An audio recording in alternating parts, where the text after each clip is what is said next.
ایک سوال ہے کہ بہو کے ذمہ اس کی ساس اور سسر کے کون سے حقوق ہیں؟ کہ بہو کے لیے بوڑھے ساس سسر کی خدمت شرعاً و اخلاقاً ضروری نہیں؟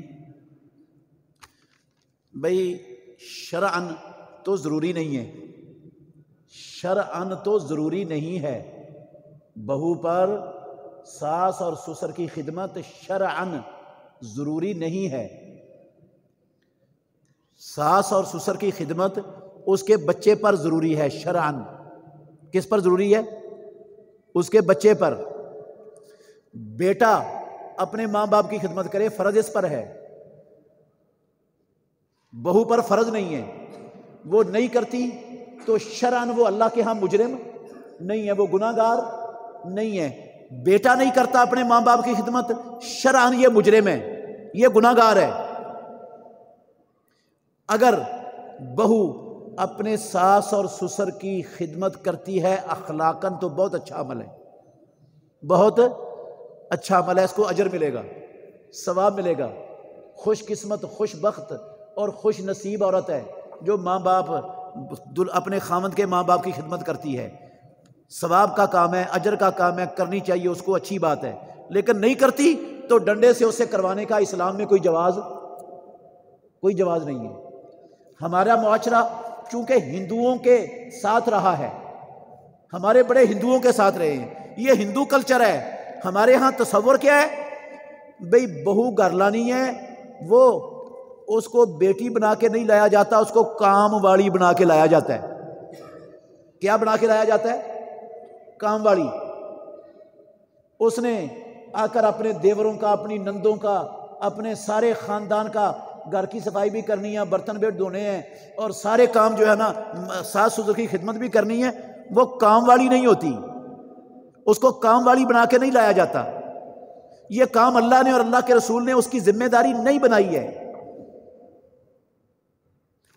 ہر انسان ماشاءاللہ سمجھدار تو ہوتا ہی ہے۔ ہم دوسرے کی بیٹی کے بارے میں تو یہ سوچ رکھتے ہیں کہ آ کر سارے کام کرے، تو کیا کبھی اپنی بیٹی کے بارے میں سوچا کہ ہماری بیٹی جائے اور اس کو جاتے ہی وہ گھر والے پورے گھر کا سامان، اس کے سارا بوجھ، اس کا سارے کام اس کے سر پہ لاد دیں؟ کیا ہم دیں گے اپنی بیٹی کو وہاں پر؟ تو جب کسی کی بیٹی کو لاتے ہیں تو یہ سوچ کیوں ہے؟ اپنی بیٹی دیتے وقت سوچ اور ہے، کسی کی لاتے وقت سوچ اور ہے۔ یار یہ کیوں ہے؟ یہ فرق کیوں ہے؟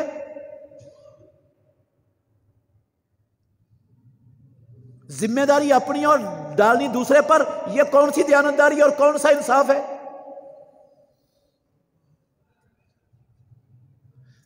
عورت کی ذمہ داری، بہو کی ذمہ داری یہ ہے، جو فریضہ ہے اس کا، اپنے خاوند کی اطاعت کرے، خاوند کے بچوں کی تربیت کرے، خاوند کے مال کی، گھر کی حفاظت کرے، اور خاوند کی اجازت کے بغیر کسی کو گھر میں داخل نہ ہونے دے۔ یہ ہے اس کی ذمہ داری جو شرعاً اس کے اوپر عائد ہے، اللہ کی طرف سے، اللہ کے نبی کی طرف سے۔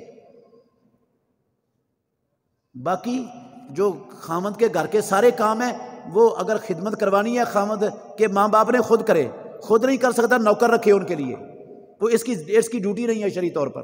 اگر نہیں کرتی تو اس کو زبردستی کروانا غلط ہے، اس سے ظلم ہے، زیادتی ہے یہ۔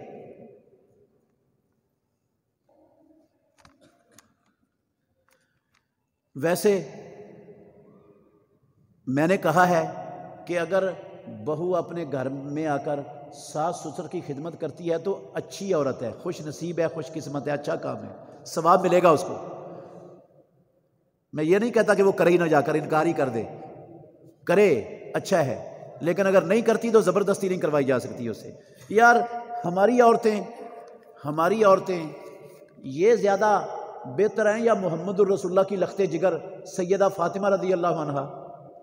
وہ تو گھر کے سارے کام خود کرتی تھی، چکی بھی خود چلاتی تھی، ہاتھ میں چھالے پڑ جاتے تھے ان کے، مشکیزہ بھی اٹھا کے خود لاتی تھی پانی کا۔ ہاں اگر فاطمہ سیدۃ الزہرا رضی اللہ عنہا، اللہ کے نبی کے جگر کا ٹکڑا، وہ اپنے خاوند کے گھر میں جا کے کام کر سکتی تو ہماری بچیاں کیوں نہیں کر سکتی؟